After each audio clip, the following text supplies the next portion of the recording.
The way Henry Cavill swings a sword is possibly the most manly thing I've ever seen. I'm legitimately nervous for my wife to watch this because I'm just afraid that she's going to look at me and go, that's it. Huh. I don't blame her.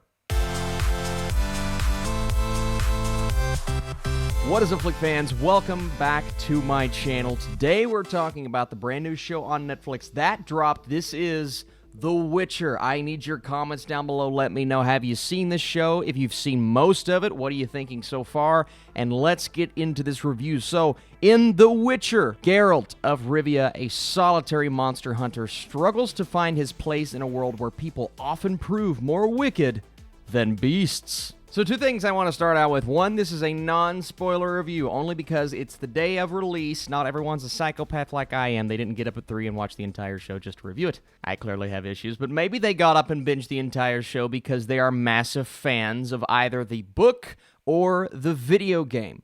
And while I've played the game before, and I know a little bit about The Witcher, I am approaching this show from more of an outsider perspective. I know the character and I know a tiny bit of the lore, but really, I haven't been entrenched in the source material like many have. But a very important thing about a show like this is, of course, well, sometimes they don't, but of course it's going to appeal to fans of the game, and hopefully it's going to appeal to fans of the book, because that's what I'm hearing. This takes more from the book than the actual game. But is this a show that appeals to the outsiders looking in, maybe the ones who don't even know what The Witcher is, because that's the most important thing here. If they want to continue on Netflix, and of course, I mean, they've already greenlit a season 2, we know we're getting that, and I think Netflix knew that this was going to be a popular show, but they want to do more than that. And not to compare this to Game of Thrones, because I know probably every critic is going to on their video, but they are trying to get a Game of Thrones level audience, because I truly believe this, Netflix wants this to be on that scale of a show. They want that audience. And in the same vein of a Game of Thrones Season 1, a very different show The Witcher is. I do believe it's trying to appeal to a more broad demographic if you compare the Season 1 of The Witcher and the Season 1 of Game of Thrones. This is way more of a fantasy epic to start out than Game of Thrones was, where that was more of a period piece, just establishing characters and building things up, because in this show, you have the creatures, you have the mysticism, you have the witches, you have everything about that first episode. And I'm not going to lie to you guys, I mean, the first episode to me was, it's funny because it was a bit of a slow start, but it was also something that threw so many things at me, and I had to try to comprehend and grasp, okay, who is this character? Who is she? What importance will she have to the plot down the road? What's going on over here? Not that it was confusing, but there were just a lot of things going on. Episode 2 got a little bit better. You're starting to understand the motivations of Geralt's character. You're starting to understand how these other characters are coming into play. 3 and 4, man, this show is off and running, and I'm like, yeah. I mean, this is a fantasy epic at its finest, and I do believe Netflix, they found themselves a property that hopefully they don't botch, but hopefully they can do whatever they want with it in Season 2, because let's face it, by the time we get to the end of Season 1, without spoiling things, it really is, not the season as a whole, but it really is just kind of setting up a Season 2 for things to get a bit more grand and a bit more epic. Now, I mentioned that 2-episode span, 3 and 4, I thought was really good. Episode 5 was okay. You know, I wasn't the biggest fan, and maybe fans of the game, they're going to feel a little bit stronger towards that episode, because I do feel like they're leaning on the fact, just a tad bit when the show begins, that, okay, you have to have a little bit of knowledge. And maybe somebody going in without any knowledge of this world, they're going to be a bit confused, but the longer they go and the more they move throughout the series, the more they're going to learn about these characters and the importance that each character plays within that. But then, episode 6, 7, 8. I reviewed Watchmen recently, and I mentioned how the beginning of the season wasn't the strongest, but then you get into the final half of the season, and really the final 3 to 4 episodes, and it really does just take your excitement from here to here. And I feel the same way about The Witcher. Now, I actually enjoy the first half of The Witcher maybe a bit more than I did the first half of Watchmen Season 1, just because I'm a big fantasy guy. And it really all comes down to, you know, what kind of genre appeals to you. I'm not going to lie, I've been reading some reviews, some extremely negative critic reviews of this show.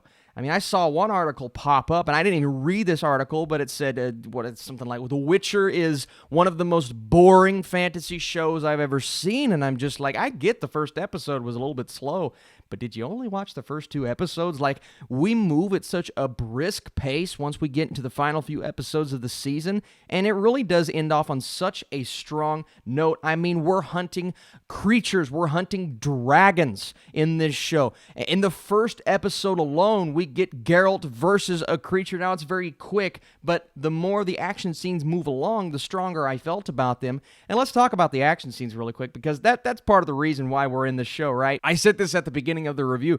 The way Henry Cavill swings his sword. Now, that was just a joke, obviously. In the first episode alone, at the end of episode 1, we get a really cool action scene. It's the first time we see Geralt in action taking on a couple of guys.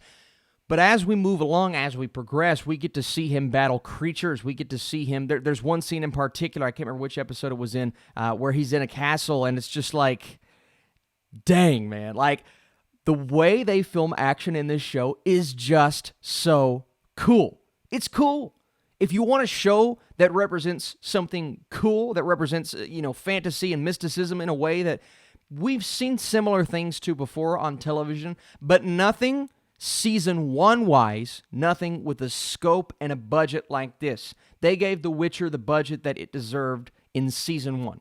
And how often do we see that in a show? Like, even Game of Thrones did not start getting, it had a good budget, but it didn't start getting this massive budget until later seasons. As we progressed, we learned more, and they learned how many people were watching the show. I think they knew The Witcher was going to be super popular, so they said, let's just invest everything. Now, some of the creature designs, not the designs, but some of the CGI within the creatures, I wasn't the biggest fan of, but I'd say 70-80% of them looked fantastic, looked awesome. And I talked about Henry Cavill's physicality, and the big debate online is, why doesn't he have a beard? Where's his beard? I mean, if this is as popular as they want it to be, the beard's coming, man. I mean, give him time to grow the beard, but just representing what I believe this character is. Now, at times, he's a bit of a jerk.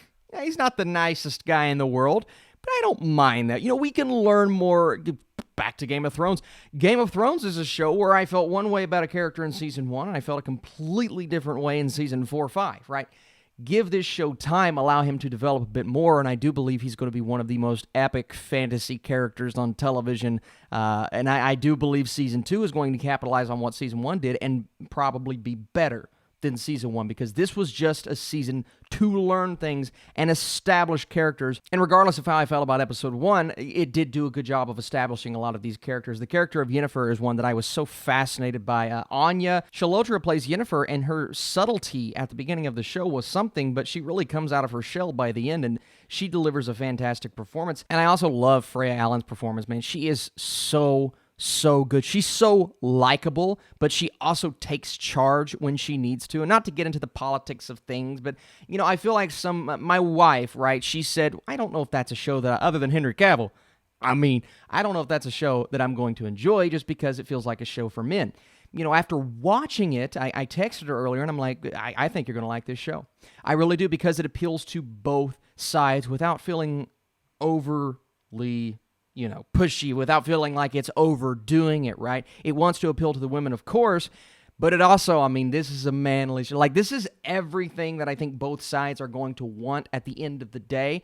And like I said, it sets up for a grand Season 2. Now, in terms of going outside of that fantasy box that I think it's not shoehorned itself in, but it is firmly in at this point, it may be difficult for this show to do that just because it really didn't do anything to feel like it was changing the fantasy game, if that makes sense. In its own way, and I don't mean this as an extreme negative, it is a somewhat cliched fantasy series, and it's full of things that we've seen before. That's just the God-honest truth.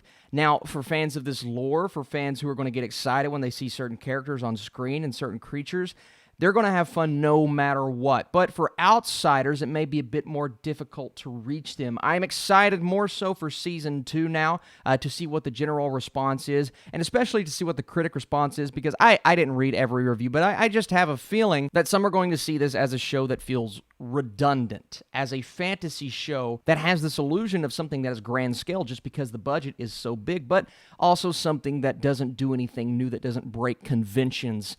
And I do believe Season 1 is something that doesn't really break any conventions. It doesn't break new ground, but that's not what I was looking for in this show. I was just looking for an establishment for these characters, some really cool action scenes, and something that allowed me to invest myself into this world, to bring us a rich material and sharp wit. Now, I didn't love all of the humor at times. Some of the humor felt out of place, and there were a few things here and there with characters that I wanted to learn a bit more about. It's not a perfect Season 1, but with a show like this, you don't need a perfect Season 1. You just need a Season 1 to establish what this world is. And I think the showrunners and the directors, they will learn more as they go, exactly what they want. Overall, I'm going to give you guys my score. Finally, I think The Witcher is a show that is worth watching. If you guys would like to see a spoiler-filled review, let me know. If there's enough of you that want that, I will definitely do it. And as I always say, if you guys enjoy this video, if you like what we're doing on this channel, smash that thumbs up button. It really helps me out, and it tells me you want these Netflix reviews every single weekend. You know, I was going a bit lower with my score, but after thinking about it, this show did what it intended to do. And I really do think it's going to nail the target audience, and that is fans of the book, fans of the games, even though I think it focuses a bit more on the book, but I really do think people will enjoy this show for what it is. So I'm going to go solid 80. You know, I think this was a really good Season 1. I do think there is room for improvement, clear issues. But once again, hitting the target audience is exactly what you want a show like this to do. Thank you so much for watching this video. Guess what I'm going to see next? Cats. So, be on the lookout for that, and maybe a Star Wars spoiler review, maybe not. We'll see how things go. You guys are truly the best. Thank you so much for watching this channel. Cats. Oh, Jesus.